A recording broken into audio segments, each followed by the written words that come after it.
वृन्दावनेश्वरी तवैव पदारविन्दम्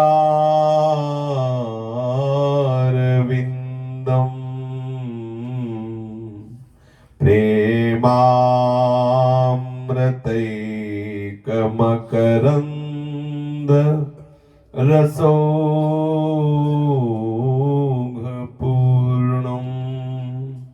हृद्यर्पितं मधुपते स्मरतापमोग्रम्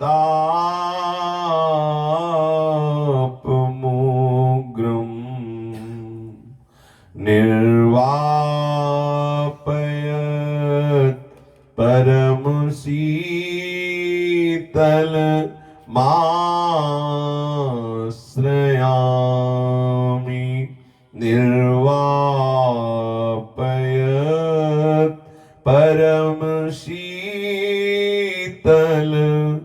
माश्रयामि।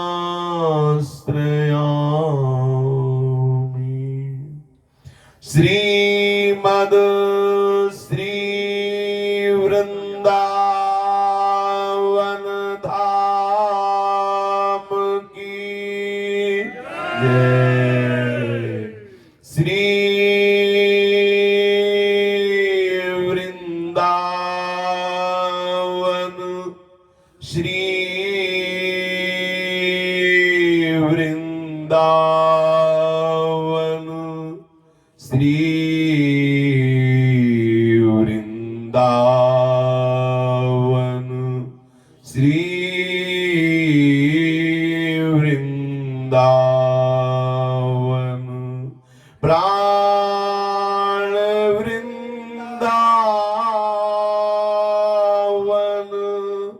जीवन वृंदावन सर्वस्व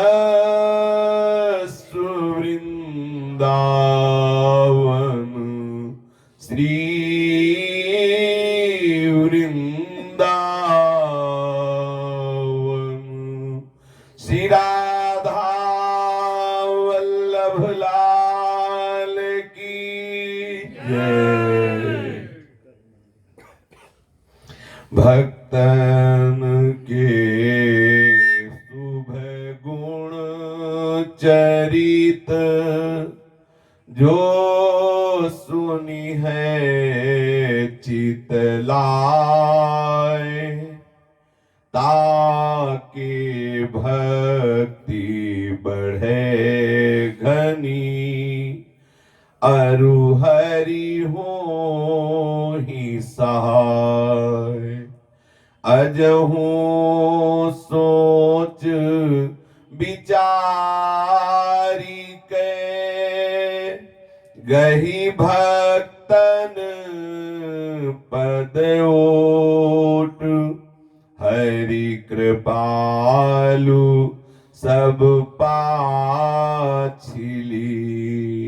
क्षमी है तेरी खोट हरि कृपालु सब पाछिली क्षमी है तेरी खोट। जिन महाभागवत रसिक संतों ने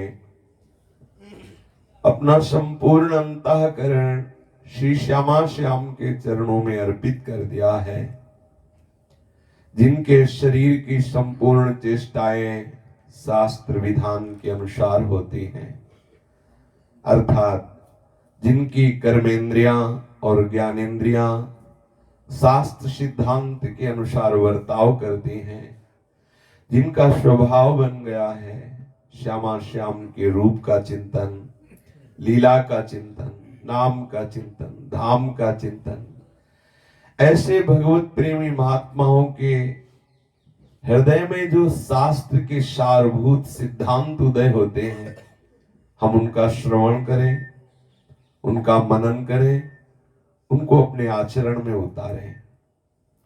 भगवत प्रेमी महात्माओं की कितनी विशिष्ट कृपा है कि जो हम 20 वर्ष साधना करके शायद जान पाते या ना भी, वो हमें सेकंडों में वो बता देते हैं। अब हमारे हृदय में उनकी उन वचनों पर महत्व बुद्धि ना होने के कारण ऐसा लगता है कोई खास बात तो है नहीं। लेकिन आपको क्या पता, उस बात का अनुभव 20 वर्ष साधना करने पर हुआ है। ये जो हम शास्त्र की बात सुनते हैं, इसका अनुभव जो संतों ने किया 20 वर्ष साधना करने के बाद जो उनको अनुभव में आया, वो आपको सहज में ऐसे ही कुछ ही पल में वो समझा देते हैं। आपको लगता है तो इनका व्यसन है, प्रवचन करना बता दिया, सुना चल दिया, लेकिन आप लाभ इसीलिए नहीं ले पाते कि आपको महत्व बुद्धि नहीं है कि ये जो बात कह रहे हैं कितनी कीमती बात है, कितना इन्होंने जीवन जलाया है इस बात के अनुभव में, तब उनको ये बात समझ में आई। जरूरी थोड़ी कि जितना उन्होंने जीवन जलाया उतना आपको जलाना ही पड़े तभी वो बात समझ में आएगी, ऐसा नहीं।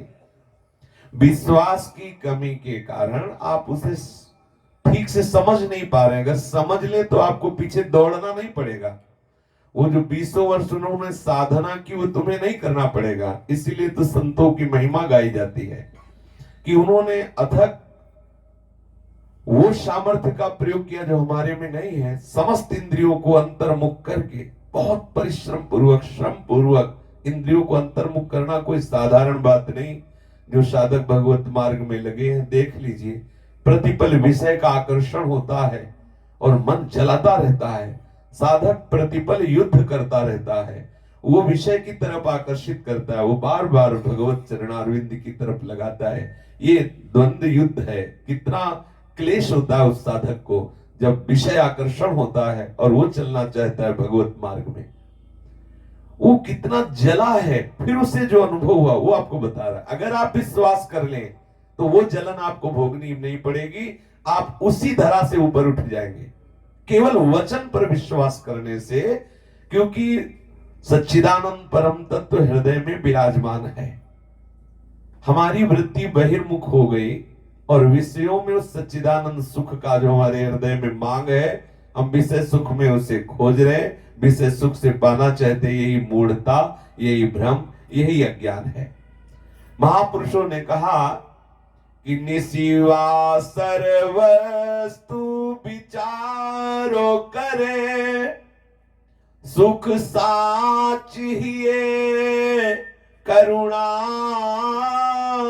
घन है, अघ निग्रह से गृह धर्म कथा, सुपरिग्रह साधन को गन है।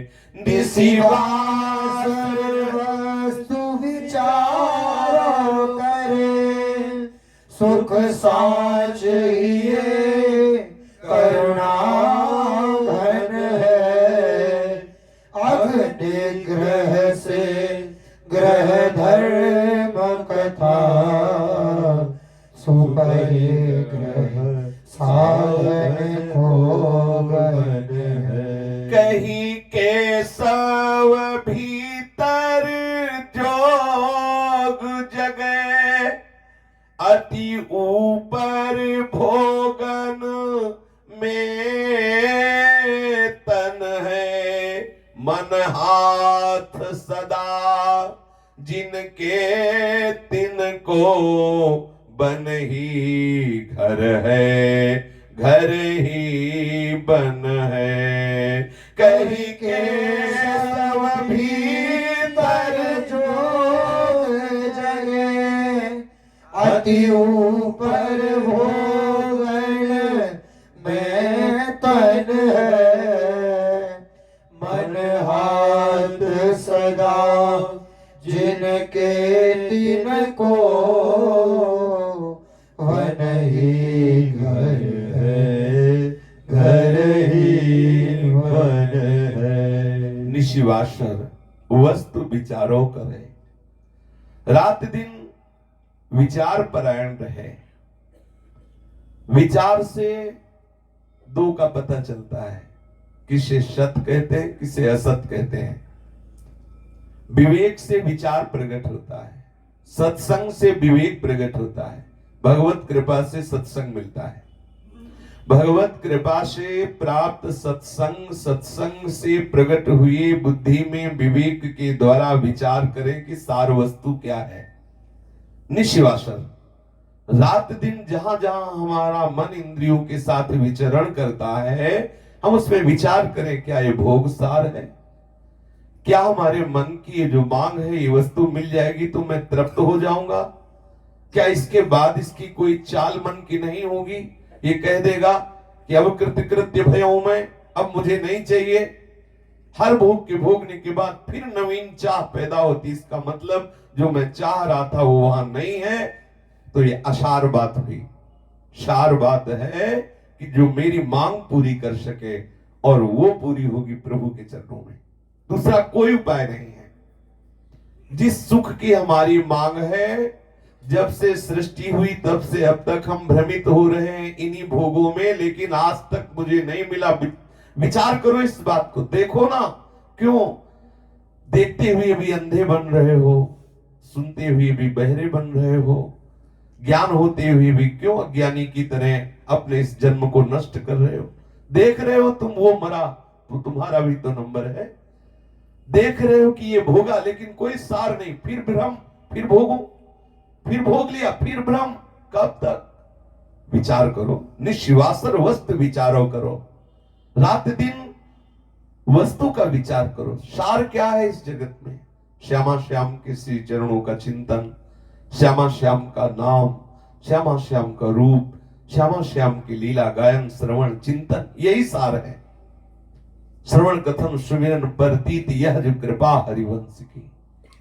प्रियालाल की लीलाओं का श्रवण, प्रियालाल की लीलाओं का गायन, प्रियालाल की लीलाओं का सुमिरन विश्वास के साथ किया जाए, यही सार है, यही परम कृपा है। निशिवासर वस्तु विचारो करो, सुख साच हिये। विचार के द्वारा जो सत्य सुख है वो हृदय में धारण करो। सत्य सुख क्या है? प्रभु। और जिस समय सत्य सुख की आपके हृदय में थोड़ी भी मात्र बुद्धि हो जाएगी, तो जो कठोर हृदय विषय सेवन से हो गया वो द्रवित हो जाएगा, आपके हृदय में करुणा आ जाएगी। नामे रुचि, जीवे दया, वैष्णव सेवा, ये सार बात है। जो हृदय में दया का भाव है, करुणा का भाव है, वो आपके हृदय में सहज में प्रकट हो जाएगा यदि सत्य पर महत्व बुद्धि हो गई। सत्य है प्रभु के नाम, प्रभु के रूप, प्रभु के लीला, प्रभु के धाम।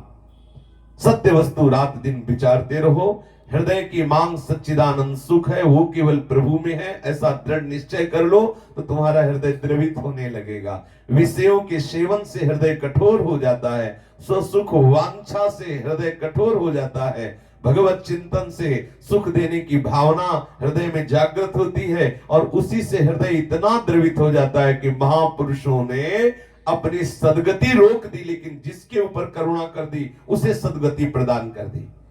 रहुगण को, जो पिछले जन्म में हिरण था, आप अपनी सदगति रोक के उपदेश कर रहे हैं भरत जी, और उसे भगवत तत्व का अनुभव करा दिया। नहीं तो भरत रूप में ही इनको भगवत प्राप्ति हो चुकी थी एक तरह से, क्योंकि भगवान ऋषभदेव जी के पुत्र थे, भगवत साक्षात्कार की स्थिति में थे।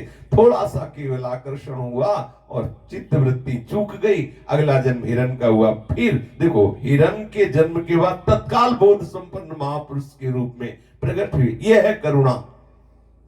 अपनी सदगति भले विलंब हो जाए, लेकिन जिस पर करुणा कर दी उसको भगवत प्राप्ति करा दी, उसका बोझा अपने कांधे पे ले लिया। ये करुणा हृदय में उत्पन्न हो जाती है। निश्चित समझिए, महापुरुषों का कथन है कि यदि आप सत्य वस्तु का विचार रात दिन करेंगे, जो सत्य वस्तु विचार में आए उस पर महत्व बुद्धि करेंगे, तो सच्चे सुख का स्पर्श होगा तो हृदय द्रवित हो जाएगा। बोले मेरे हृदय में सत्य वस्तु का विचार नहीं हो रहा, बोले पाप के कारण। ध्यान दीजिए, आप पापाचरण में अपने मन को लगाते हैं, इसलिए आप सत्य वस्तु का निश्चय करने की सामर्थ्य खो बैठे हैं। क्या हुआ? पापवंत कर सहज स्वभाव, भजन मोर देह भाव न काऊ। जो पे दुष्ट हृदय सोई होई, मोरे सन्मुख आओ की सोई। ये दुष्टता बैठ गई ये मलिनता हमारे अंतःकरण की विचार शक्ति का नाश कर दिया। तो आगे कह रहे हैं अगर निग्रह से गृह धर्म कथा, पाप से बचने की चेष्टा कीजिए। पाप किसे कहते हैं? जिसे शास्त्र कहता ना करो, जिसे संत महान भागवत जन रसिक जन कहते हैं निषेध करते हैं ना करो, वही पाप है। जिसे कहते हैं ना करो, निषेधात्मक शास्त्र के जो वचन है कि ऐसा नहीं करना चाहिए, ऐसा नहीं करना चाहिए, अगर उसे करोगे तो वो पाप होगा। हम पाप से बचे, हृदय पवित्र होगा। दूसरी बात, परिग्रह से बचे। यदि आप दूसरे से लेने की भावना कर हृदय में आदर रखते हैं इस बात का कि कोई हमें दे, वो भी आपके अंतःकरण में सत्य सुख का विचार नहीं होने देगी। पापाचरण से बचे और परिग्रह से बचे। सबसे बड़ी संपत्ति होती है उपासकों की नाम। यदि लौकिक संपत्ति की मांग है, लौकिक संपत्ति के लिए याचना है, किसी भी पुरुष से आकांक्षा की जाती है कि मुझे सुख सुविधाएं दे दे, निश्चित समझो वो भी परमार्थ का पथिक नहीं है। अभी उसको सही मार्ग का अनुभव ही नहीं हुआ, अभी उसके हृदय में विचार शक्ति का प्रादुर्भाव ही नहीं हुआ। नहीं, वो इस नाशवान भोगों के लिए मरण धर्मा व्यक्तियों का आश्रय नहीं लेता। अविनाशी सच्चिदानंद सुख की चाह रखने वाला इन मृत भोगों की क्या, वो अन्य दिव्य लोकों के भोगों की भी चाह नहीं करता। प्रभु का दास कहला करके वो किसी से आस करे भोगों की, कैसी दासता। यदि हम पापाचरण से बचे, दूसरे से सुख लेने की भावना का त्याग करें, जितनी आवश्यकता है शरीर निर्वाह के लिए उतना ही स्वीकार करें और खूब नाम जप करें, तो हमारे हृदय में विशुद्ध विचार प्रकट होने लगेंगे, बुद्धि पवित्र हो जाएगी। विचार के द्वारा महत्व बुद्धि केवल प्रभु में रह जाएगी। जिसके हृदय में महत्व बुद्धि केवल प्रभु में रह जाती है, यदि वो बाहर से भोग सामग्रियों की खूब बाहुल्यता हो, उसमें रहे भी तो कोई फर्क नहीं पड़ता, क्योंकि हृदय में विचार के द्वारा निश्चय हो चुका है कि सुख सिंधु प्रभु के स्मरण में चिंतन में ही सुख है। तो हृदय में आग लग गई प्रभु के मिलन की, तो बाहरी भोग सामग्रियों से घिरा हुआ शरीर है तो कोई फर्क नहीं पड़ता। ये भोग सामग्री किंचित मात्र उसके चिंतन में बाधा नहीं पहुंचा सकती। बोले कहीं केशव भीतर जोग जगह, अति ऊपर भोगन में तन है, मन हाथ सदा जिनके तिलको बन ही घर है, घर ही बन है। जिनका मन श्री प्रिया प्रीतम के चरणों में लग गया है, वो जो चाहते हैं वही मन करता है। ऐसी हृदय में पवित्र स्थिति आ गई है कि कभी प्रिया प्रीतम की सेवा में मगन है, कभी लीला गायन में मगन है, कभी लीला चिंतन में मगन है, या सृष्टि के किसी भी व्यवहार कार्य में भगवत स्वरूप अनुभव करते हुए बर्ताव कर रहे हैं। यदि वो घर में रहते हैं तो वो मानो वन में रहते हैं, अर्थात किंचित मात्र आसक्ति नहीं होती। घर में रहते हुए, भोग सामग्रियों में रहते हुए वो वनवासी है, वो बैरागी है। और वन में रहते तो मानो घर में रहते हैं, ऐसे सुख पूर्वक रहते हैं। उनके हृदय में कोई असुविधा की भावना नहीं रहती। जिनका मन प्रभु के चरणों में लग गया है, उनका शरीर यदि वन में रहता है तो इतने सुख में रहते हैं जैसे सब सुविधा संपन्न भोगों से युक्त कोई घर में रहता हो। उनको वन में प्रतिकूलता भासती ही नहीं, क्योंकि मन प्रभु के चरणों में लगा है तो आनंद ही आनंद है। अगर वो घर में रहते हैं तो वो वन की तरह रहते हैं, अर्थात घर में किसी भोगा शक्ति का उनके हृदय में लेस नहीं रह गया, तो भोगों से भरे हुए सुख समुदाय में भी वो पूर्ण वैराग्यवान होकर रहते हैं। ऐसे उपासकों का घर ही वन है, वन ही घर है, कोई अंतर नहीं। लेकिन आवश्यक बात प्रारंभ में है कि हमारे हृदय में विषय भोगने की जो चिकनाहट है, जिसमें फिसल जाते हैं, इसमें रूखापन आना आवश्यक है। कह रहे जे जन रूखे विषय रस, चिकने राम स्नेह, तुलसी ते प्रिय राम को, कानन बसही की गेह। जे जन रूखे विषय रस, बहुत काम राम की बात है। चिकने राम स्नेह तुलसी ते प्रिय राम को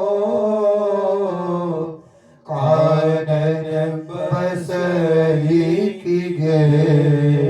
जिनका स्वभाव बन गया है विषय की तरफ से रुक्षता, अच्छा न लगना, जैसे खान पान की सामग्री रसेंद्री का विषय है, तान तरंग गान संगीत आदि श्रवणेन्द्री का विषय है, कोमल कोमल स्पर्श, कोमल वस्त्र पहनना, कोमल स्पर्श करना इस त्वगेंद्री का विषय है, सुंदर अनुकूल रूप देखना, आकर्षण युक्त दृश्य देखना नेत्रेंद्री का विषय है, सुंदर सुंदर सुगंधित पदार्थ, सुगंधित वो द्रव्य, सुगंधित पुष्प आदि ये घ्राणेन्द्री का विषय है। ये आकर्षित होता रहता है। मन किसी एक इंद्री को लेकर के विचरता रहता है, किसी भी एक इंद्री के साथ। घ्राणेन्द्री के साथ हो गया तो सौरभ में विचरता रहता है, श्रवणेन्द्री के साथ हो गया तो शब्द में विचरता रहता है, रूपेंद्री के नेत्रेंद्री के साथ हो गया तो रूप में विचरता रहता है, त्वगेंद्री के साथ हो गया तो स्पर्श सुख में विचरता रहता है, और रसेंद्री के साथ हो गया तो ये सब खान पान आदि सामग्रियों में ये चिंतन करता हुआ, मनन करता हुआ विचरता रहता है। बहुत ध्यान देने का विषय, बहुत ध्यान देने का विषय है। बार बार इसलिए कह रहे हैं कि हमसे चूक हो जाती है। जहां रसेंद्री का विषय सामने आया तो सब वैराग्य खूंटी में टंग जाता है। जहां सामने स्वादिष्ट पदार्थ आते हैं विवेक अपहरण हो जाता है। मन रसेंद्री के साथ उन भोगों को स्वीकार कर लेता है, जिससे फिर वो हमारे भजन में रूखा बना। पक्की पक्की बात, पक्की बात हृदय में बात बैठा लीजिए कि यदि भोजन आपका सरस होगा तो इष्ट चिंतन आपका रूखा होगा। और गोस्वामी जी कह रहे हैं, जे जल रूखे विषय रस तो चिकने राम स्नेह तुलसी ते प्रिय राम को कानन बसही की गे। जे जल रूखे विषय रस चिकने राम स्नेह तुलसी ते प्रिय राम को कानन बसई की गे। जथा लाभ संतोष सुख रघुबर चरण स्नेह तुलसी जो मन खूंद सम कानन बसहु की गेह। जथा लाभ संतोष सुख रघुवर चरण स्नेह तुलसी जो मन खूंद सम कानन बसहु की गे। जिनका मन संत महात्माओं के संग के प्रभाव से नीरस हो गया है विषय की तरफ, पक्का समझिए। भगवत चरणारविंद में लगने की चाह अगर किसी के अंदर कहीं भी प्रकट हुई तो उसके मूल में संत कृपा है। गोस्वामी जी का पूर्ण रूप से कथन है, मति कीरति गति भूति भलाई जब जे जतन जहां जे पाई सो जानो सत्संग प्रभाव। विशुद्ध कृपा होती तब संतों का संग मिलता है। विशुद्ध कृपा, जब प्रभु बहुत द्रवित हो जाते हैं, विशुद्ध कृपा अवतरित होती तब हमें भगवत प्रेमी महात्माओं का संग मिलता है। संग से विवेक, विवेक से विचार, विचार से ठीक निर्णय होता है कि प्रभु का चिंतन भजन मनन में जितना सहायक आहार है उतना बाधक भी है। हमें वो आहार नहीं लेना। एक बार गलती हो गई, एक बार हमने पा लिया और अनुभव हुआ कि मेरे भजन में इस आहार के द्वारा बाधा, पर जीवन में उसे नहीं पाना चाहिए। एक लिखने के लिए डायरी पेन रखना चाहिए। जीवन के कुछ अनुभव लिखने चाहिए। हर संतों के जीवन में जो घटनाएं घटती वो लिखते हैं, तभी साधकों को उनसे बल मिलता है। अपने जीवन में वो चीज जो देखा कि ये पाने से हमारे भजन में रुचि हुई, एक बार से दूसरी बार हम फिर देख लेते, नहीं ठीक नहीं, अब हम उसको लिख लेते, जीवन भर उसका निर्वाह करते, उसे नहीं पाते।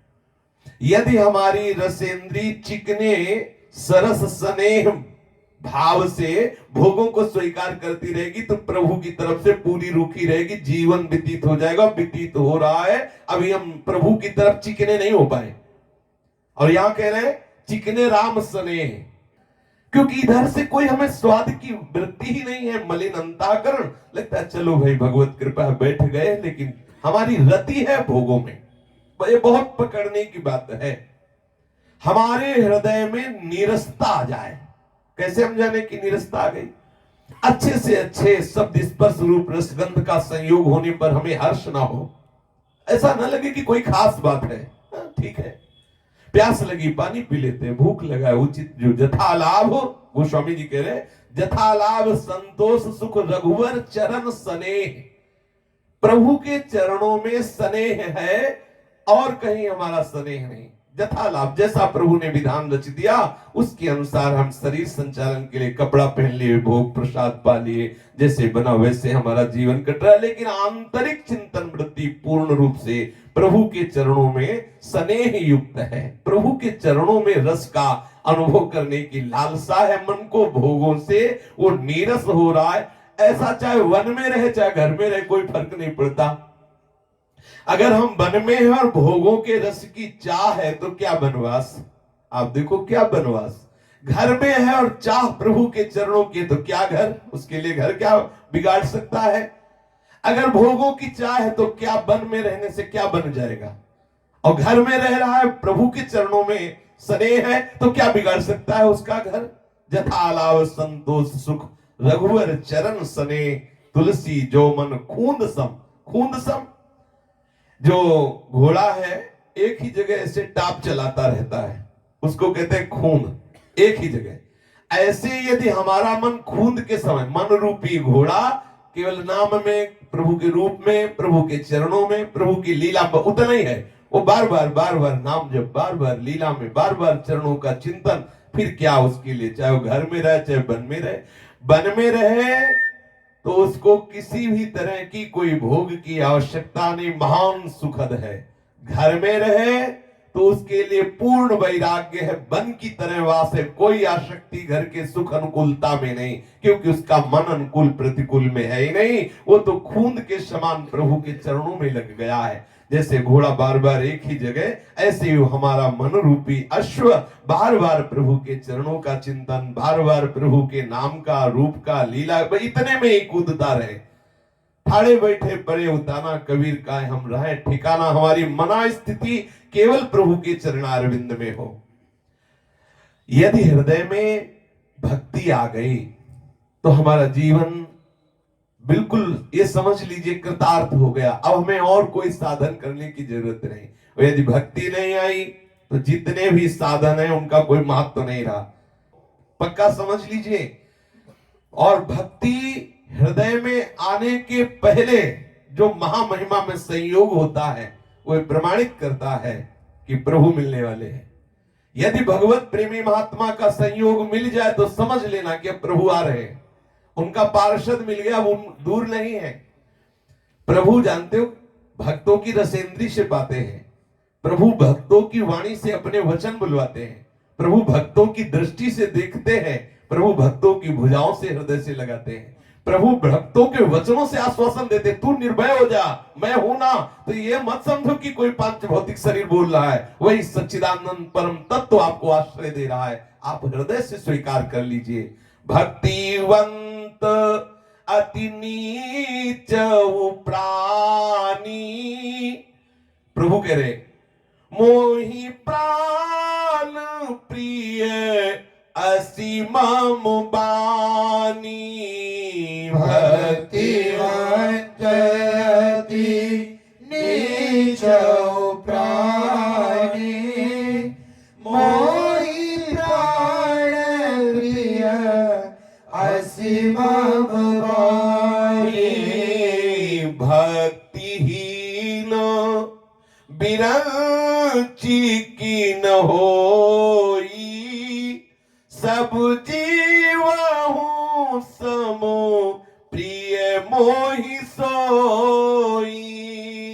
भक्तिहीन विरंची की न होई, सब जीवहु सम प्रिय मोहि सोई। प्रभु की भक्ति तैल धारावत अव्यावृत भजनात् भक्ति का स्वरूप अखंड निरंतर श्वास श्वास पर प्रतिपल बिना प्रयास के अपने प्राण प्यारे का सतत चिंतन होना, यही भक्ति है। बिना प्रयास के अनायास, जैसे कामी पुरुष कामनी का चिंतन करता है, लोभी धन का चिंतन करता है, ऐसे अनायास बिना प्रयास के मेरा मन सहज में श्री स्वामी जी के चरणों का चिंतन करने लगे, आराध्य देव का चिंतन करने लगे, इसे भक्ति कहते हैं। और ऐसी भक्ति से, अविरल भक्ति से जिसका हृदय युक्त है, वो चाहे शूद्र हो, चाहे चांडाल हो, कितने भी नीच कुल में जन्मा हो, प्रभु को प्राणों से भी अधिक प्रिय। स्वयं प्रभु के वचन, भक्तिवंत अति नीचो प्राणी, नीच ही नहीं अति नीचो प्राणी, अहो वत्सो पचतो गरीयान यजिभ्याग्य वर्तते नाम तुभ्यम। वो कुत्ते का मांस खाने वाला चांडाल भी अतिशय उच्च हो जाता है जिसकी जिह्वा के अग्रभाग पर हरि का नाम निरंतर चलने लगता है। अविरल, निरंतर, अव्यावृत, इस पर ध्यान दीजिए। भक्ति का स्वरूप है निरंतर प्रभु का चिंतन, नाम रूप लीला धाम, किसी न किसी में हमारा चित्त स्वाभाविक आसक्त हो जाए, ऐसा जैसे कामिनी का आसक्ति पूर्वक चिंतन कामी करता है, लोभी पुरुषासक्त चित्त से धन का चिंतन करता है, ऐसे हमारा मन, हमारी बुद्धि, हमारा चित्त, हमारा अहम आसक्त हो जाए प्रिया प्रीतम के चरणों में, स्वाभाविक चिंतन सहज में चलने लगे, उसे कहते हैं अविरल भक्ति। ये भक्ति जिसके हृदय में है, वो अति नीच भी हो तो प्रभु को प्राण के समान प्रिय है। मोहि प्राण प्रिय, प्रभु के प्राण, समस्त चराचर जगत के प्राणों के स्वामी प्राणनाथ कह रहे हैं कि मोहि प्राण प्रिय असि मम बानी। मेरी बात पर विश्वास करो, प्रभु साक्षात कह रहे हैं कि मुझे प्राणों के समान प्रिय है, चाहे जितने नीच कुल में जन्मा हो, यदि वो अविरल भक्ति से युक्त है। अगर भक्ति नहीं तो भक्तिहीन विरंच किन हो, सब जीव हो संप्रिय मोहि सोई। आप ये समझो, भक्ति में जितनी सामर्थ्य उतनी और किसी साधन में नहीं देखी गई। कहीं अजित को आज तक कोई जीत पाया है तो एकमात्र भक्ति है। भक्ति अवश्य ही बस करी, अजित को अगर किसी ने बस में कर लिया तो भक्ति है। अगर भक्ति हृदय में नहीं आई तो ब्रह्मा के समान हो। अब आप समझो ब्रह्मा में क्या नहीं, समस्त वेदों का ज्ञान है, पूर्ण परम पवित्र परमेष्ठी पद में विराजमान है, कौन सी कमी है ब्रह्मा जी में।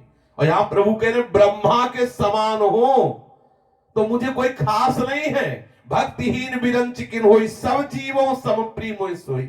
जैसे चराचर जगत है वैसे ही ब्रह्मा कोई खास बात नहीं, और अति नीच कुल में प्रकट हुआ है अविरल भक्ति, तो मेरे प्राणों से भी अधिक वो प्रिय है मुझे। जप तप तीर्थ दान व्रत जोग यज्ञ आचार, भगवत भक्ति अनन्य बिन जीव भ्रमत संसार। चाहे जितना आप अनुष्ठान करो, ये जप वो जप, ये लाभ के लिए, वो शक्ति बस में करने के लिए, वो सिद्धि प्राप्त करने के लिए, भगवान नाम से बढ़कर कोई सिद्धि नहीं। यदि आपकी जिह्वा में नाम चल रहा है तो आप जो चाहे सोचो। ऐसी कोई आज तक सिद्धि बताओ जिसने समस्त सिद्धियों के दाता हरि को अधीन कर लिया हो, कोई सिद्धि आप पढ़ के देख लीजिए। जितनी सिद्धियां हैं चराचर जगत को अधीन करने वाली है, एक से एक बड़ी सिद्धि, लेकिन जगत के स्वामी को अधीन कर ले ऐसी कोई सिद्धि हमने आज तक नहीं पढ़ी। वो केवल है प्रेम, वो प्रेम, प्रेम दूसरी कोई वस्तु नहीं। और वो प्रेम का सहज स्वरूप है भगवत स्मरण करते रहना, कभी रूप का स्मरण, कभी नाम का स्मरण, कभी लीला का स्मरण। सच्ची मानिए ये सब सिद्धांतों का सार है, महापुरुषों ने देखा है ये बात। चाहे जितना आप तप कर लो, योग कर लो, लेकिन प्रभु वश में होने वाले नहीं। प्रभु आपको फल दे देंगे। आप तपस्वी हैं, आप वरदान मांगिए। आप ज्ञानी हैं, आप मोक्ष फल लीजिए। आप जो भी अनुष्ठान करते हैं, मृत्युंजय जप, ये जप, वो जप, जिस कामना से करते हैं उसका फल लीजिए। लेकिन ऐसा नहीं हो सकता कि आप हमारे प्रभु को अधीन कर ले। लेकिन सुमीर पवन सुत पावन नामो, अपने बस करी राखे राहू, ये है भक्ति। प्रभु को अधीन कर लेती, प्यार से भरकर जब राधा राधा राधा बोलते हैं तो लाडली लाल अधीन हो जाते हैं। भक्ति से बढ़कर कोई नहीं। जीवन का सार है प्रभु के चरणारविंद में अविरल भक्ति का प्रादुर्भाव हो जाना। उसके लिए न विद्वता की जरूरत है, न जाति की जरूरत है, न कुल की जरूरत है, न योग की जरूरत है, न किसी विशेष स्थान की जरूरत है। आप जहां हैं, जैसे हैं, जो भी हैं, उसी स्थिति में प्रभु को पुकारो तो हृदय में भक्ति का प्रादुर्भाव हो जाएगा। और हम लोग डरते हैं कि अरे भाई महात्माओं ने कहा ये भोग त्यागो, वो भोग त्यागो, बड़ा कठिन। आप पहले पकड़ने की सोचे, छूटने वाली वस्तु छूट जाएगी। सच्ची मानिए, आप छोड़ने की चक्कर में मत पड़े, क्योंकि बहुत भय लगता है, ये छोड़ दो, ये छोड़, बोले हमसे नहीं छूटने वाला, पकड़े रहो। आप प्रभु को पकड़ो। प्रभु को पकड़ोगे तो आपके हृदय में खुद ऐसी स्थिति आ जाएगी कि छोड़ दोगे। जब असली मिलेगा तो नकली छूट जाएगा, हीरा मिलेगा तो कांच छूट जाएगा। ये जगत के भोग नकली है, ये जगत के भोग कांच के समान है। प्रभु का नाम रूप लीला धाम हीरा के समान है। जे रघुबीर चरण अनुरागे, ते सब भोग रोग सम त्यागे। जे रघुवीर चरण अनुरागे, ते सब भोग रोग सम त्यागे। आपसे कहा जाए कि कृपा करके आप कैंसर ले लीजिए, तो आप लेंगे? अरे दूर रखो कैंसर, चैन से जीने दो। समझ रहे ना? जो प्रभु का भजन करने लगते हैं उनको भोग कैसे लगते हैं? ऐसे लगते हैं। रोग सम त्यागे, बोले किडनी फेल रही है बन जाओ, बोले नहीं रहने दो। ऐसे बुरा लगता है हर भोग उसको। ध्यान दीजिए, जो भोग छोड़ने में हमको भय लगता है, हम जी नहीं पाएंगे, सुविधा और ये भोग ये सब छोड़ के हम कैसे जिए आपके बिना, वो ऐसे छूट जाएंगे जैसे भयानक असाध्य रोगों को हम कभी नहीं चाहते कि वो रात दिन पीड़ा देने के लिए हमें मिले। ऐसे ही रोग के समान समस्त भोगों का त्याग हो जाता है जो प्रभु का चिंतन करने लगते हैं, जो प्रभु का नाम जप करने लगते हैं। जहां जरा सा प्रभु के चरणों से अपनापन होता है तो राम चरण पंकज प्रिय जी नहीं, विषय भोग बस करही किति नहीं। राम चरण पंकज प्रिय जी नहीं, विषय भोग बस करहि किति नहीं। भगवत स्मरण करते ही धीरे धीरे जहां भगवत आसक्ति होती है, ये सब भोग विलास तिनके के समान छूट जाता है। किसी भोग की सामर्थ्य नहीं कि भगवत भजन करने वाले को आसक्त कर सके। नहीं तो सुमिरत राम ही तजहि जन, तृण सम विषय विलास। सुमिरत राम ही तजहि जन, तृण सम विषय विलास। रमा विलास राम अनुरागी, तजत बमन जिमि जन बड़ भागी।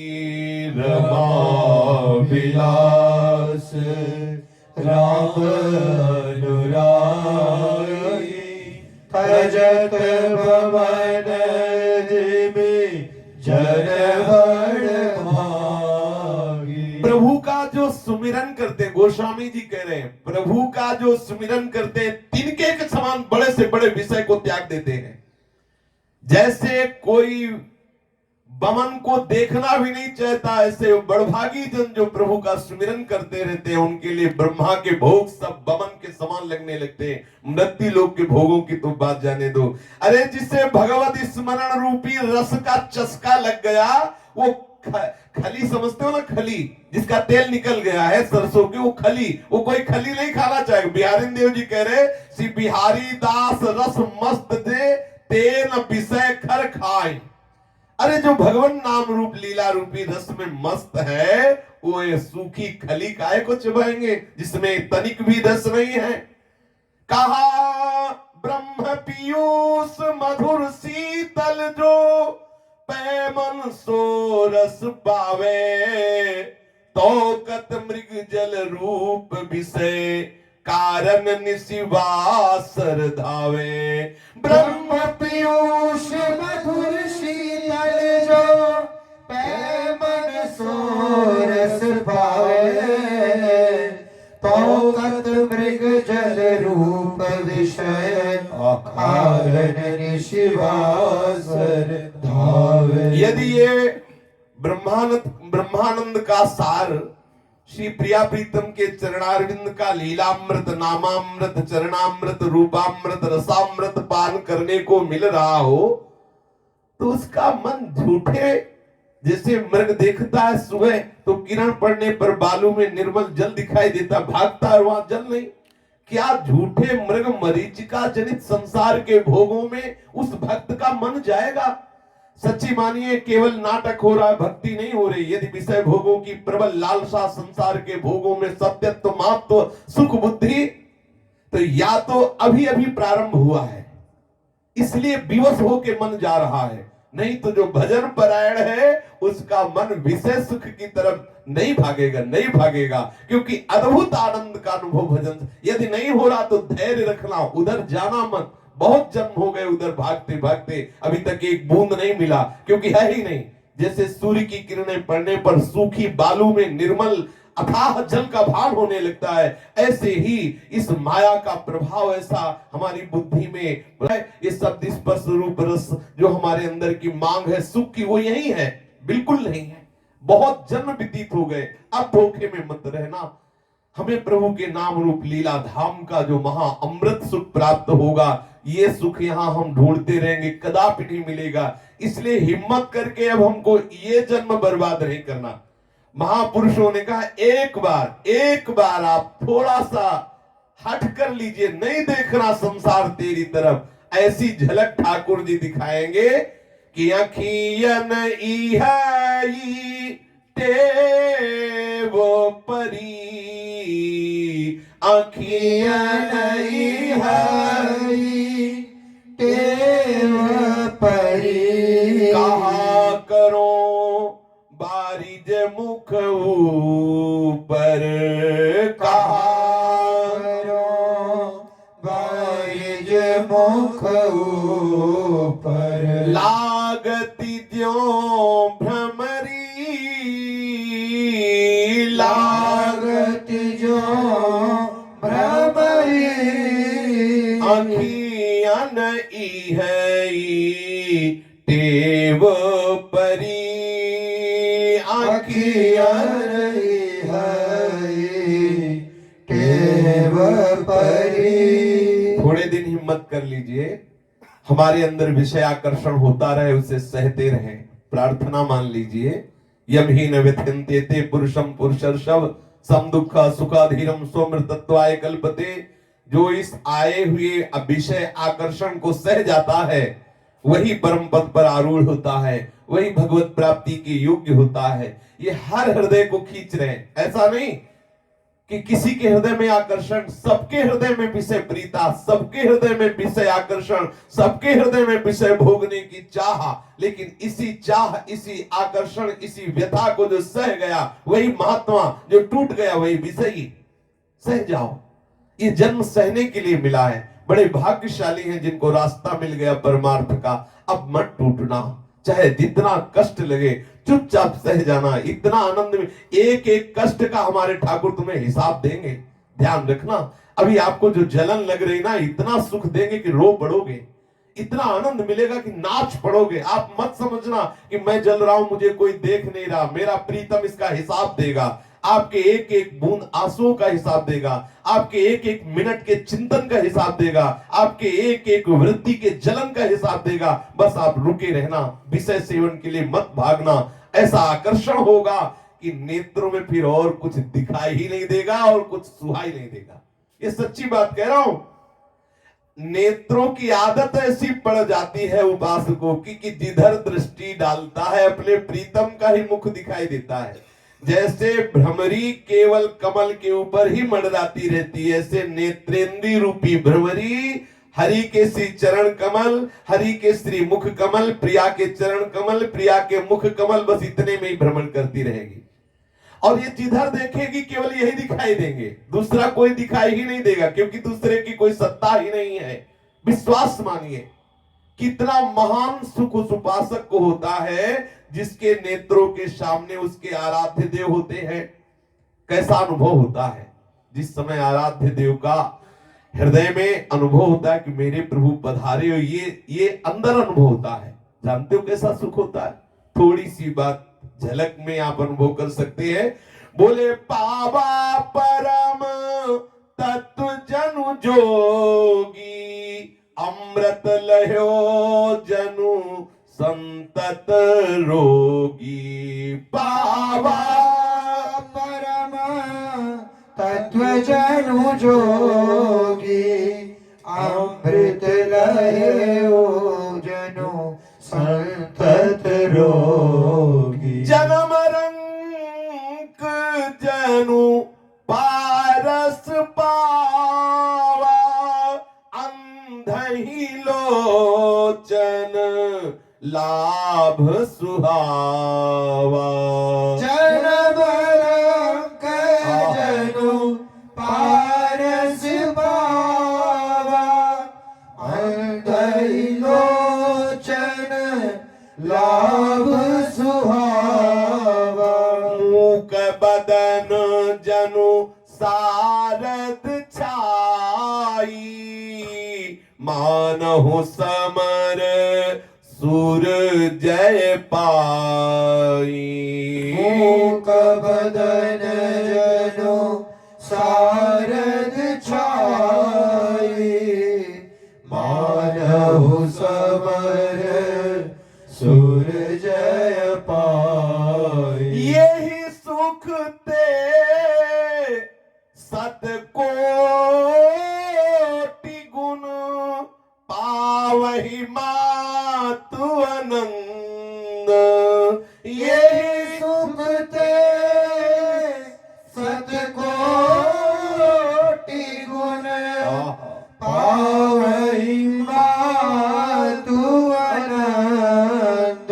जब अपने प्राण प्यारे प्रीतम का रूप हृदय में नेत्रों में बस जाता है तो जानते हो कैसा सुख मिलता है।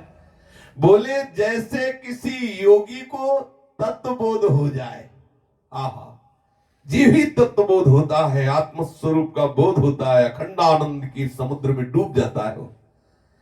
बोले अब हमको फिर आप प्रश्न में डाल दिए कि भगवत दर्शन पर कैसा सुख होता है। बोले जैसे योगी को तत्वबोध होता है। बोले वो भी तो अनुभव। अच्छा, बोले ऐसे समझो जैसे किसी असाध्य रोगी को अमृत पिला दिया जाए, रोग नष्ट हो गया, अमर हो गए, अब नहीं मरोगे, ऐसा सुख उससे होता है। बोले जैसे जन्म के गरीब को पारसमणि मिल जाए, जैसे जन्मांध को सुंदर नेत्र मिल जाए। अब तो समझ में आ रहा है भगवत रूप का जब हृदय में भाव के द्वारा अनुभव होता है तो कैसा सुख होता है। बोले जैसे किसी योगी को तत्वबोध हो जाए। बोले नहीं समझ में आया। बोले जैसे किसी असाध्य रोगी का रोग नष्ट हो जाए, उसे अमृत पीने को मिल जाए। बोले जैसे किसी जन्म के गरीब को पारसमणि मिल जाए, जैसे किसी जन्म के अंधे को विशाल नेत्र मिल जाए, जैसे किसी जन्म के गूंगे के मुंह में सरस्वती बैठ जाए। आहा, जैसे कोई सूरवीर युद्ध पर विजय प्राप्त कर ले, इससे करोड़ गुना सुख, इससे करोड़ गुना सुख उसको प्राप्त होता है जिसके हृदय में प्रभु का स्वरूप प्रकाशित हो जाता है। जीवन का परम लाभ है अविरल भक्ति, प्रेम भक्ति और वो भगवत प्रेमी महात्माओं के जीवन चरित्र के श्रवण से, कथन से, उनके वचनों के चिंतन मनन से, उनका आश्रय लेने से निश्चित प्राप्त हो जाती है। जिसके लिए कह रहे हैं अविरल भगति विशुद्ध तव श्रुति पुराण जो गाओ, यही खोजत योगी समुनि प्रभु प्रसाद को पाओ। अविरल भगति विशुद्ध तव श्रुति पुराण जो गाओ, जे खोजत योगीश मुनि प्रभु प्रसाद को पाओ। प्रभु की कृपा प्रसाद से पाओ, कोई पाता है क्या? अविरल भक्ति। बड़े बड़े साधन संपन्न जो तपस्वी हुए, यति जन हुए, ऋषि जन हुए, जिस सुख की कामना भी नहीं कर सकते, अपने सीधे सरल शरणागत भक्त को प्रभु सुख प्रदान करते। सहज साधनहीनों को प्रभु सुख प्रदान करते हैं, जो प्रभु के चरणों का आश्रय ले लिया। कैसे आश्रय ले लिया जाए मुझे वो भी पता नहीं।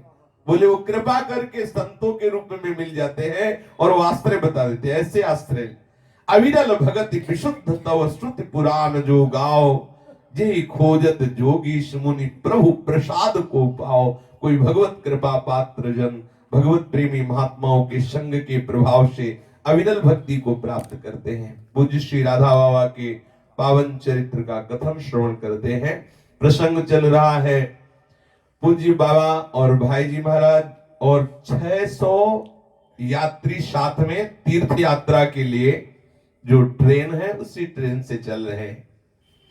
पूज्य श्री राधा बाबा और भाई जी महाराज और समस्त तीर्थ यात्री अब तीर्थ यात्रा की ट्रेन सीधे यहाँ मथुरा स्टेशन से फिर ओंकार महाकालेश्वर के दर्शन, फिर वहां से ठाकुर श्री सीताराम ओंकार जी महाराज संत के दर्शन, फिर वहां से चित्तौड़गढ़ पहुंची। चित्तौड़गढ़ भारतवर्ष का एक महान सांस्कृतिक तीर्थ है। पूज्य श्री राधा बाबा जी भी ये देखो भगवत भजन का प्रभाव, बाबा जहां पहुंचते हैं उसी भाव का जो अद्भुत अद्भुत रहस्य उनके हृदय में प्रकाशित होने लगता है। राधा बाबा कह रहे हैं कि ये स्थान तो त्याग और बलिदान की चरम सीमा के परमाणुओं से युक्त है। चित्तौड़ के वातावरण में त्याग और बलिदान समाया हुआ है। वैसे राजस्थान की बात ही क्या, समग्र भारत में कहीं देखने को ऐसा बलिदान नहीं मिला जैसा चित्तौड़ में। चित्तौड़ की भूमिका कण कण पूर्ण पवित्र एवं बलिदान से युक्त है। राधा बाबा यहाँ के 4 ऐतिहासिक स्थानों में बहुत भाव से उद्दीप्त हो उठे। प्रथम स्थान तो वो जो चित्तौड़ का दुर्ग द्वार, जहां जयमल जी और फत्ता का बलिदान हुआ, वो स्मारक स्थल। पूज्य राधा बाबा कह रहे थे कि भक्ति चाहे प्रभु की हो चाहे देश की हो, भक्ति तो भक्ति है। यदि तत्सुख भाव से शुद्ध त्यागमयी वृत्ति से सर्वोत्सर्ग मूलक भक्ति की जाए तो श्री कृष्ण से अपनी ही भक्ति मानकर स्वीकार कर लेते हैं और उसका प्रभु आदर करते हैं। राधा बाबा कह रहे हैं हमारी दृष्टि में राजा की भक्ति, देश की भक्ति और भगवान की भक्ति कहने में 3 पृथक है, वस्तुतः एक ही बात है। भगवान की दृष्टि में सब कुछ भगवान ही है, इसलिए जहां विश्वास पूर्वक शुद्ध भावना से, पूर्ण समर्पण की भावना से भक्ति की जाती, चाहे देश भक्ति हो, चाहे राजा की भक्ति हो, चाहे प्रभु की भक्ति हो, तो श्री कृष्ण रीझ जाते हैं और उसे उस भक्ति का फल प्रदान करते हैं। श्री राधा बाबा चित्तौड़गढ़ में सर्वाधिक उद्दीप्त हुए भाव में द्वितीय स्थान वो, जहां पन्नाधाय का वो महल, जहां पन्नाधाय ने अद्भुत बलिदान दिया। क्या? अपने राजकुमार उदय सिंह को बचाने के लिए पन्नाधाय ने अपने बेटे का अपने सामने कत्ल करवा दिया। राधा बाबा उस महल में पहुंचते ही रुक गए और गंभीर मुद्रा में बैठे रहे और श्री कृष्ण से लड़ाई करने लगे अंदर ही अंदर। श्री कृष्ण से मचल उठे कि मैं देख रहा हूं पन्नाधाय का भी कल्याण नहीं हुआ, क्योंकि वो कोई कृष्ण भावना से युक्त थोड़ी थी। पन्नाधाय का कल्याण नहीं हुआ, लेकिन प्राण वल्लभ तुमने तो पूतना को भी परम पद दे दिया, पन्नाधाय को क्यों नहीं दिया? देखो संतों की इसीलिए अपार महिमा, ये जहां जाते हैं वहां किसी न किसी को भगवत प्राप्ति जरूर करा देते हैं। अब बाबा का चिंतन गया जब उस महल में पहुंचे जहां पन्नाधाय ने अपने बेटे का अपने सामने बलिदान, अपने बेटे का अपने सामने और राजकुमार की रक्षा के लिए बाबा मचल पड़े। उन्होंने परमोत्सर्गमयी धाय पन्नाधाय को भगवत प्राप्ति कराने के लिए कहा श्री कृष्ण से कि ये कौन सा सिद्धांत है जो तुम्हें जहर देने जा रही है, उस पूतना को तो आप परम पद दे रहे हैं। और ये यशोदा मैया जैसा भाव रखने वाली ये माता थी जो धाय थी। सोचो जिन वात्सल्यमयी इस माँ ने अपने कोख के जन्मे पुत्र को जिस राजा के राजमहल में रह रही उस राजकुमार की रक्षा के लिए कटवा दिया, तुम्हारे हृदय में दया नहीं आई उसके प्रति? देखो यशोदा मैया ने भी अपनी बेटी को आपकी सुरक्षा के लिए बलिदान करवा दिया था, कंस के हाथों में यह दिया तो कंस के हाथों में गई, कंस ने मारने की चेष्टा की। मुझे बिल्कुल यशोदा मैया से कम नजर नहीं आ रही ये पन्नाधाय। मैं आपसे प्रार्थना कर रहा हूं कि आप इसका कल्याण कीजिए, आप इसे भगवत प्राप्ति कराइए। आप हेतु रहित करुणामय समुद्र है, मैं आपसे नाराज हूं जब तक आप इसका कल्याण नहीं करेंगे। संतों की बड़ी विचित्र लीला है। पूज्य श्री राधा बाबा विचार कर रहे हैं, ये उस समय का प्रसंग है। चित्तौड़ के महाराणा संग्राम सिंह के वीर गति प्राप्त करने के बाद उनका बड़ा पुत्र जिसका नाम विक्रम वो गद्दी पर बैठा, परंतु देखा गया कि विक्रम राज्य संभालने के योग्य नहीं है, उसमें वो गुण नहीं है जिससे वो राजा बन सके। तो राजपूती सरदारों ने महाराणा के छोटे पुत्र जो अभी 6 वर्ष के थे उदय सिंह को गद्दी पर बैठाकर उनकी सुरक्षा का भार दासी पुत्र बनवीर को सौंप दिया। अब बनवीर के मन में राज्य का लोभ हो गया, अतः उस राक्षस ने ये मन में विचार किया कि महाराणा के दोनों पुत्रों को मार डालूं और मैं राज्य का सर्वेसर्वा हो जाऊंगा। तो रात्रि के समय वो नंगी तलवार लेकर सोते हुए विक्रम को जाकर के मारा। फिर इसके बाद उदय सिंह की ओर आ रहा था। महल में झूठे बत्तलों को साफ करने के लिए आई हुई उस वारिन ने सूचना दिया कि बनवीर राक्षसी भाव को प्राप्त होकर महाराज के बड़े बेटे का कत्ल कर दिया है, अब वो उदय सिंह को मारने के लिए इस महल में आ रहा है। पन्नाधाय ने तत्काल विचार किया कि तत्काल क्या किया जा सकता है, उदय सिंह को कैसे बचाया जा सकता है। तो बड़ा टोकरा था वारिन के पास, उदय सिंह को उठाया, उस टोकरे में रख दिया, ऊपर से पत्तल आदि से ढक दिया और कहा तुम तत्काल लेके इस महल से निकलो और वीरा नदी के किनारे मिलना, मैं कोई ना कोई उपाय करके तुरंत तुम्हारे पास आती हूं, तुम हमारा इंतजार करना। उदय सिंह को सुरक्षित उस वारिन के टोकरे में रखकर ऊपर पत्तल से ढक करके भेज दिया। उसी समय पन्नाधाय ने अपने पुत्र चंदन को जहां उदय सिंह पलंग पर शयन करते थे वहां के शयन करा दिया, ऊपर से चादर से ढक दिया। उसी समय नंगी तलवार लिए बनवीर अंदर आया और पन्नाधाय से कहा कहां है उदय सिंह, तो अंगुली से इशारा कर दिया अपने बेटे की तरफ।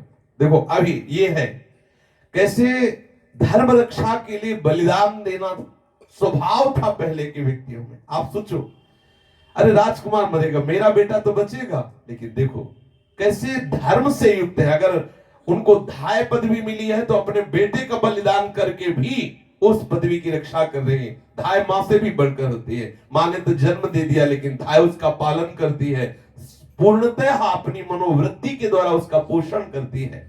पन्नाधाय ने अंगुली से इशारा कर दिया, वो है उदय सिंह। बनवीर गया और तलवार से टुकड़े टुकड़े कर दिए। अपने बेटे को अपने सामने टुकड़े होते देखकर आह नहीं की, चुपचाप गंभीर भाव से खड़ी रही।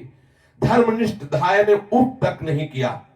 बनवीर जब उसको तो विश्वास हो गया कि मैं उदय सिंह का कत्ल कर दिया, जब वो बाहर निकला तो ही भागती हुई वीरा नदी के समीप गई और वहां जो वो दासी टोकरी में लिए हुई थी उदय सिंह को गले से लगाया और फिर भटकती रही, भिक्षा मांग करके उदय सिंह का पोषण करती रही, किसी को जानने नहीं दिया। फिर देरा के आशा शाह की शरण ली। समय आने पर जब ये उदय सिंह यौवन अवस्था के हुए तब बनवीर को उसके दुष्कर्म का दंड दिलवाया, उसे बंदी बनवाया और महाराणा उदय सिंह सिंहासन पर आरूढ़ हुए। तब वो पन्नाधाय की चरण धूल लेकर रोज माथे पे रखते थे कि मां तेरी कृपा से मैं जीवित हूं और इस सिंहासन पर अधिकारी हुई। ऐसी पन्नाधाय को भगवत प्राप्ति कराने के लिए राधा बाबा मचल पड़े। ठाकुर जी से कहा कि अब इस महल से हम तभी जाएंगे जब आप स्वीकृति दे देंगे कि इसको आपके धाम की प्राप्ति होगी। राधा बाबा हट करके गंभीर भाव से बैठ गए।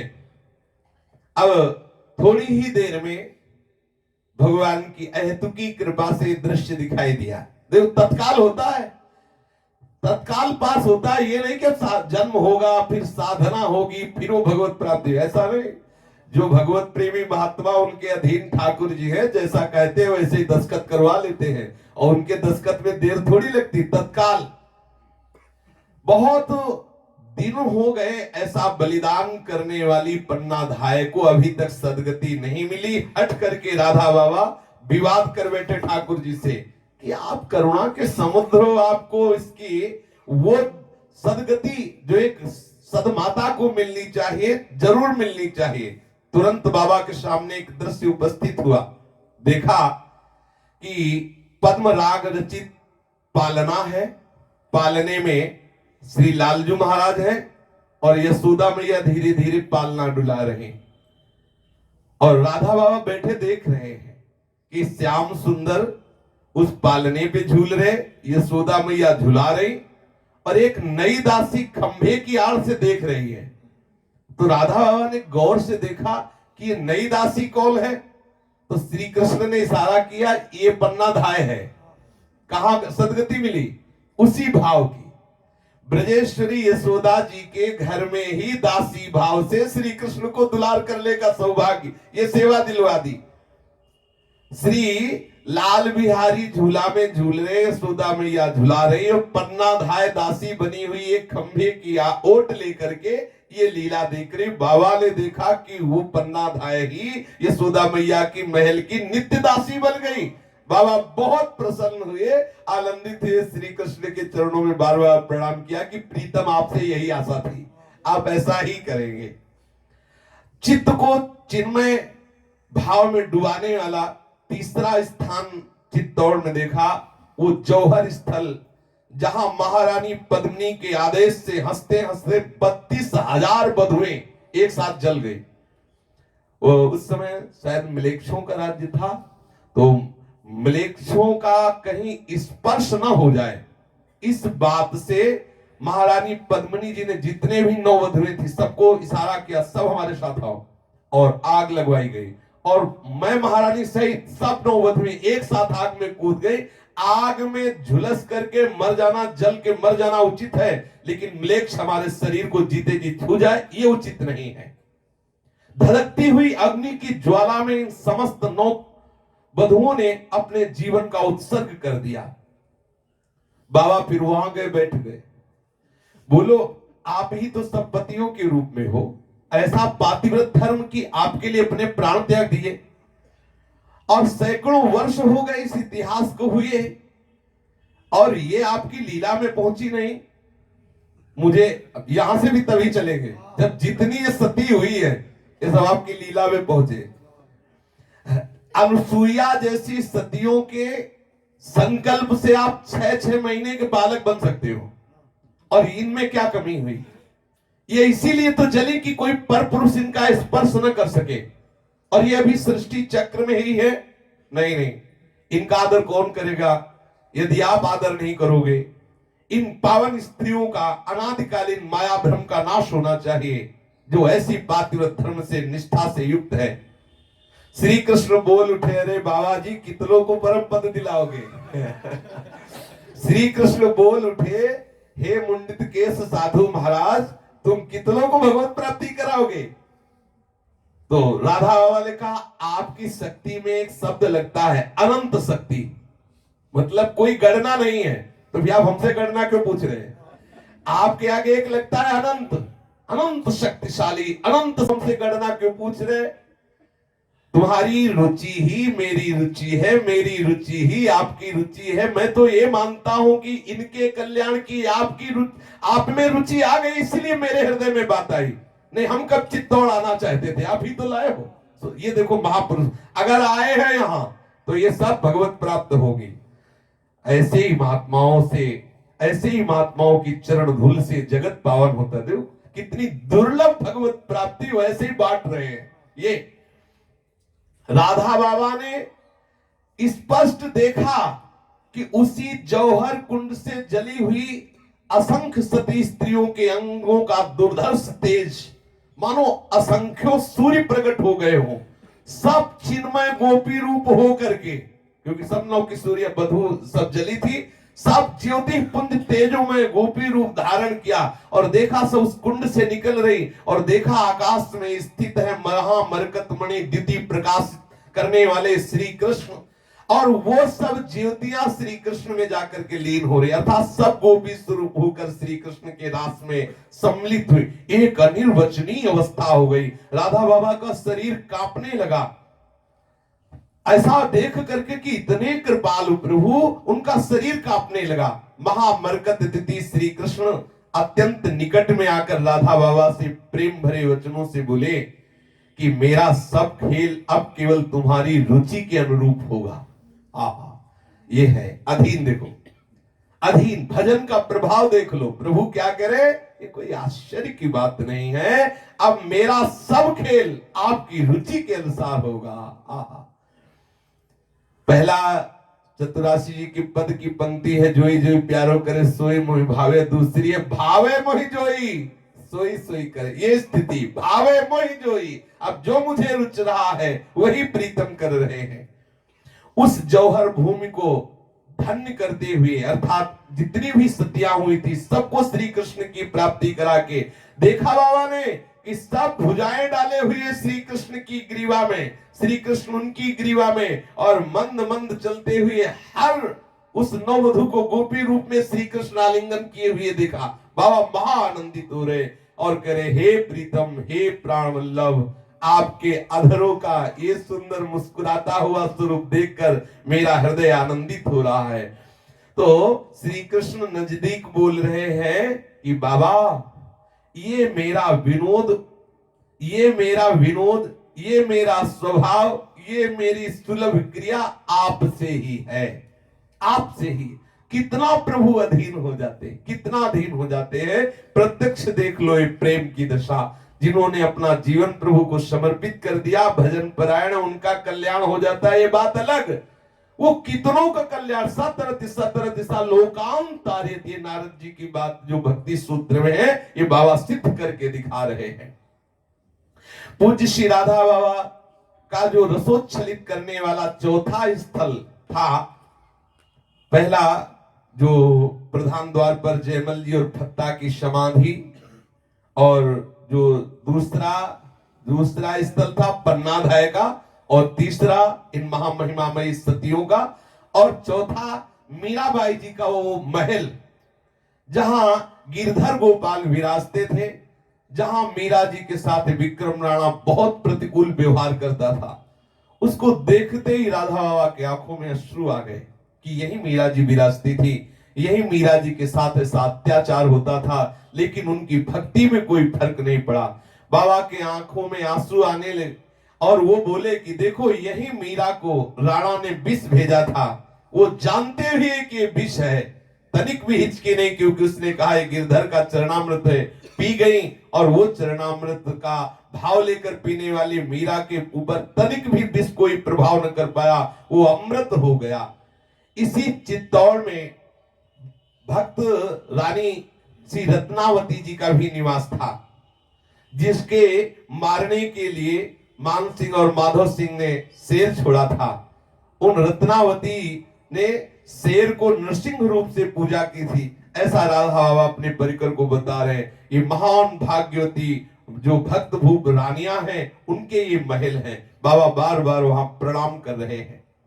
राधा बाबा कह रहे थे कि दीवानी मीराबाई के संपूर्ण महल में कितनी भक्ति विह्वलता के परमाणु हैं।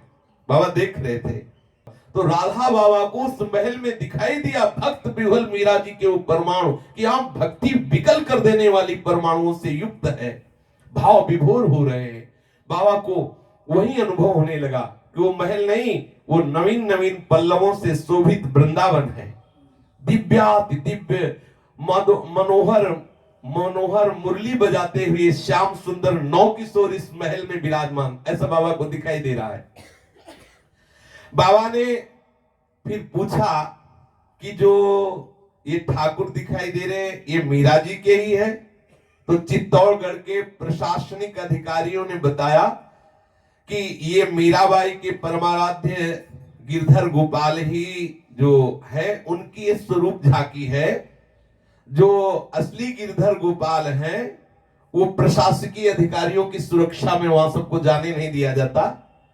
भक्तिमती मीराबाई जिनकी उपासना करती थी वे उदयपुर के राजमहल में हैं और वो शासकीय विभाग के अंतर्गत है। वहां राणा परिवार के शासन में जो जाता है अनुमति मिलती है, किसी विशिष्ट को दर्शन कराते, अन्यथा नहीं। बकाया ये इस महल में जहां मीरा जी रहती वहां उन्हीं ठाकुर का प्रतीक विराजमान, असली ठाकुर वहां है जो राजकीय शासन के अंतर्गत है। यदि वो राजकीय शासन से अनुमति मिल जाए तो हो सकता है आपको उनके दर्शन हो जाए।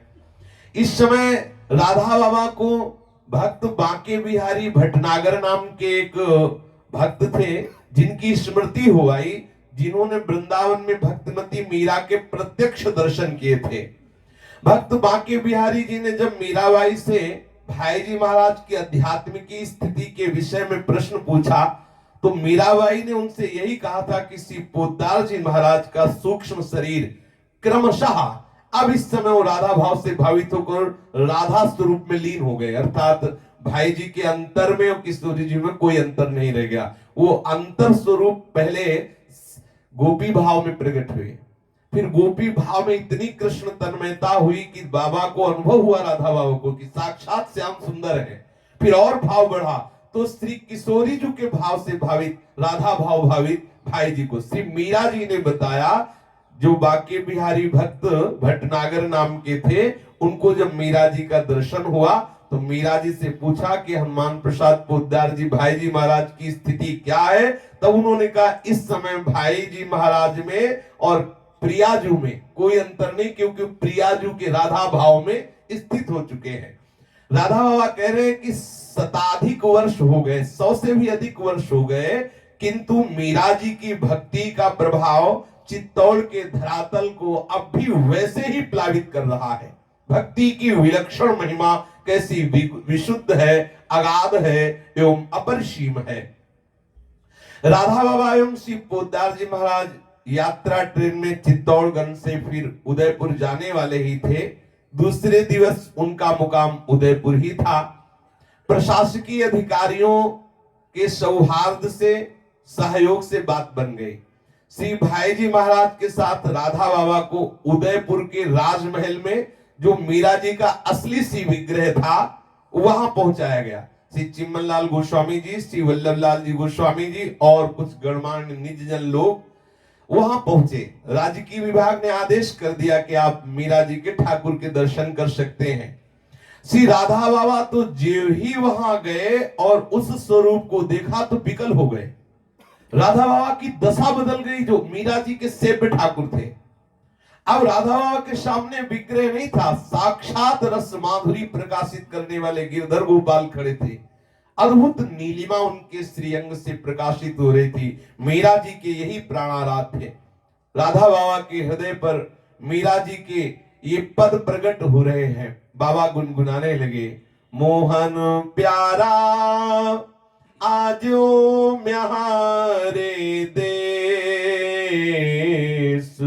मोहन प्यारा आजो म्यारे देश, मोहन प्यारा आजो हमारे देश।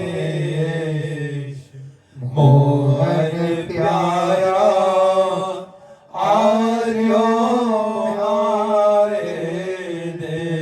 कहो तो मोतियन मांग भरावा, कहो छिटकावा केस। कहो तो मोतियन मांग भरावा, कहो छिटकावा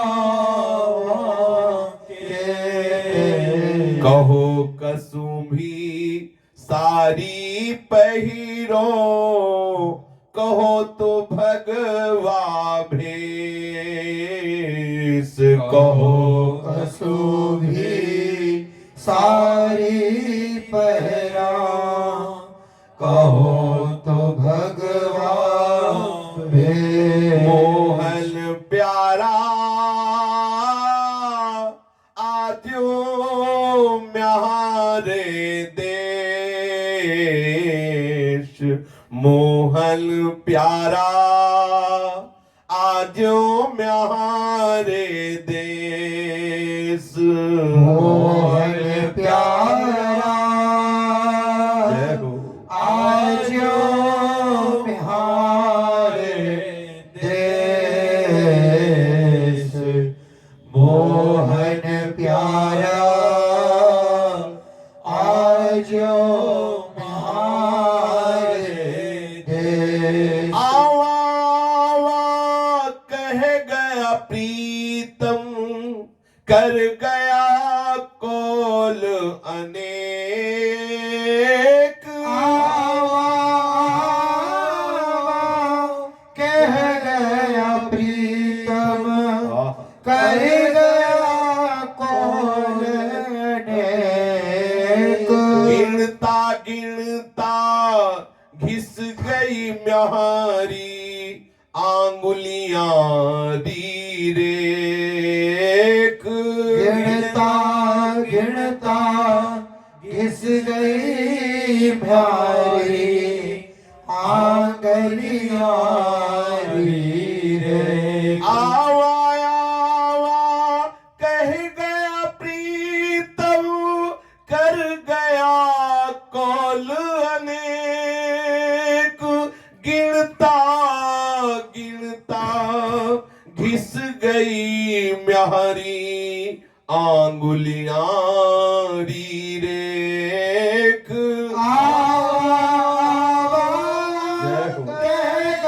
प्रीतम कर गया कौन अनेक।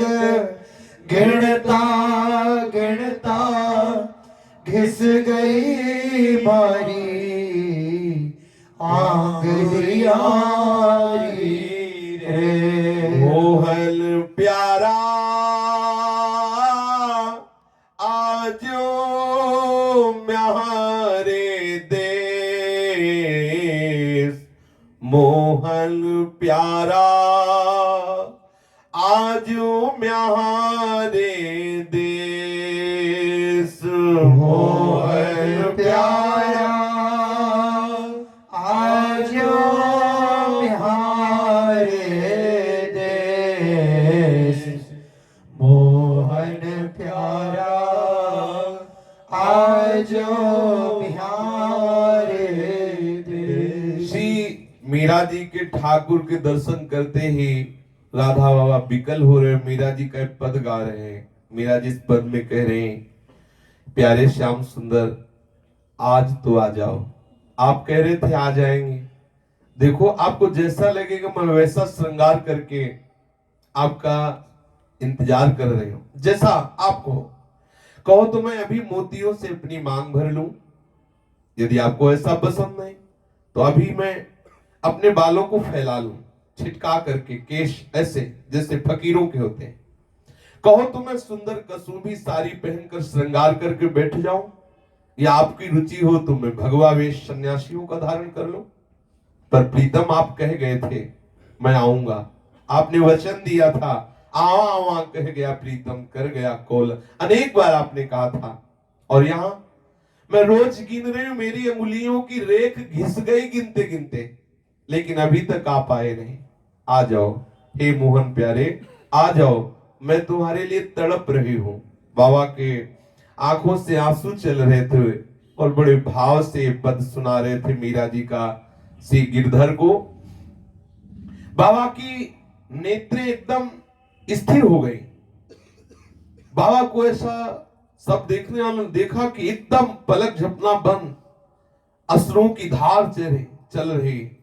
बाबा ने बाद में बताया कि वो क्या देख रहे थे। देखा कि बिंब फल के सदस्य जिनके अधर है, मंद मंद मुस्कान, नवीन जलधर के समान श्रीअंग की कांति, बहुत ही सूक्ष्म कटी, सिंह के समान कटी, उस पर अत्यंत सुंदर पीतांबर, आहा बहुत ही सुंदर चिन्मय रूप।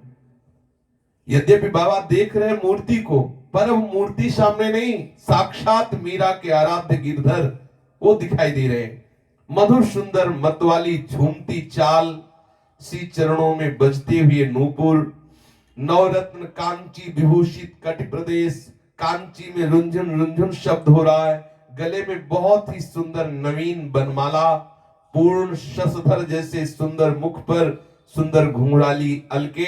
ऐसा लग रहा है अलकों को देखकर मानो श्री कृष्ण के श्री मुख को नील कमल मान करके बहुत से भ्रमर एक साथ टूट पड़े हों, ऐसे अलके दिखाई दे रहे प्रभु के मुख कमल पर।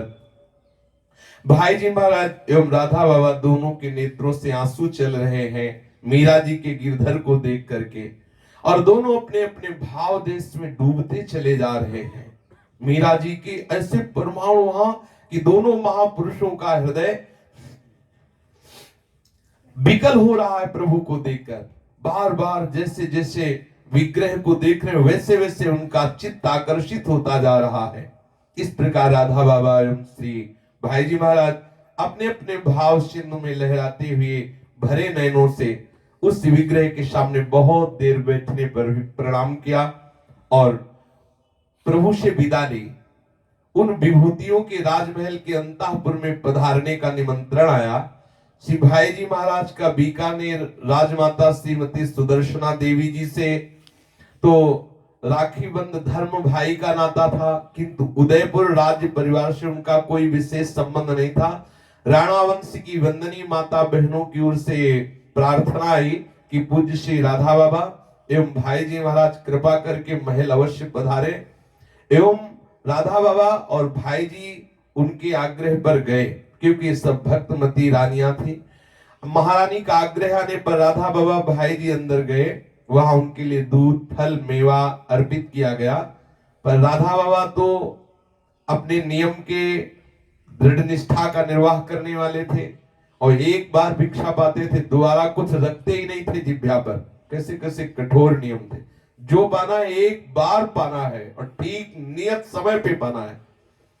और भाई जी महाराज उनकी भाव रक्षा के लिए थोड़ी मेवा ली, माथे पे लगाई और जेब में रख लिया। वह पाया किसी ने नहीं, उनका आदर हुआ। उदयपुर के पास ही श्रीनाथ द्वारा है।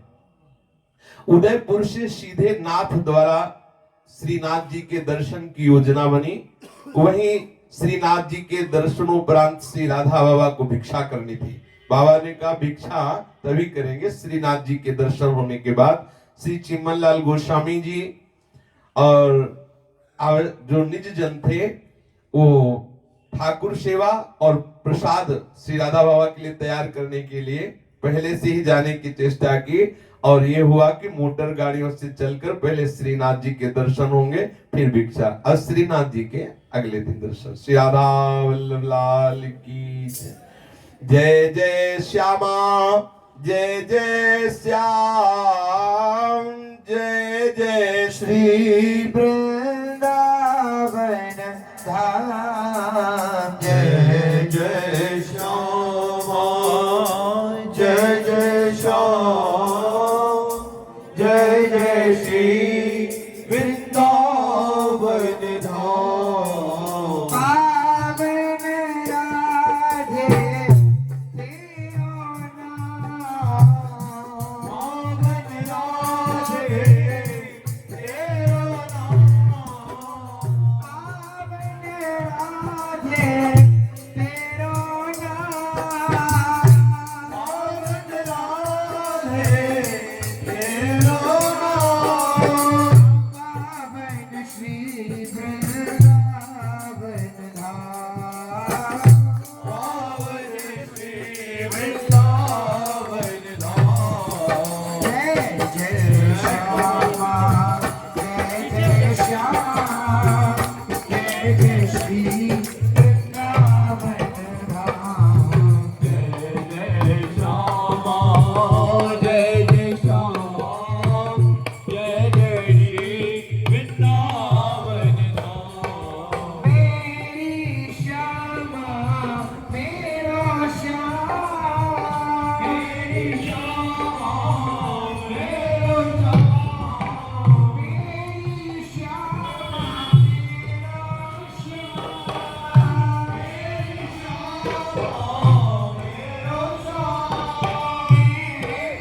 चंद्रजू महाराज की श्वेत सेवक जू महाराज की समस्त सहचरी वृंद की श्री वृंदावन धाम की श्री यमुना रस रानी की समस्त संत हरि भक्तन की श्री सद्गुरुदेव भगवान की जय जय श्री राधे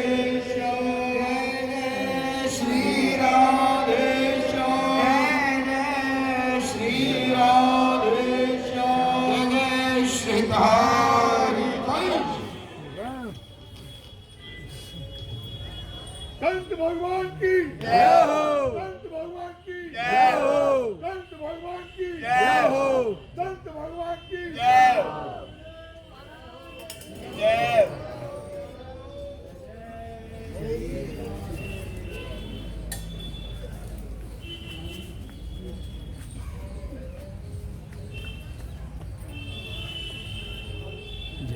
बोल रहा वल्लभ लाल की जय।